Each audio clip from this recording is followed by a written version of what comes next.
بله. تو میرم بابا انتظاری. خب بابا برای چی؟ نمیتونم بگم برای چی، ولی یه دیگه بهتر نزدم مراقب بازی باش. هنوزم بره که چشمای پسرم تو بود باشید تنگ بزن.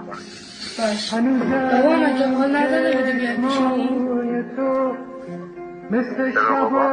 شبای پس چرا میخوای بری انفرادی؟ ستارم هنوزم نمیدونم بابا. دیدن من اگه تو کنم تنگت نزدم برام مثل بره که همیشه پیش. عمر دوباره چرا نمیای پیشمون؟ هنوزم بابا. هنوزم وقتی میخندی دلم از شادی بله. می‌ریزه. هنوزم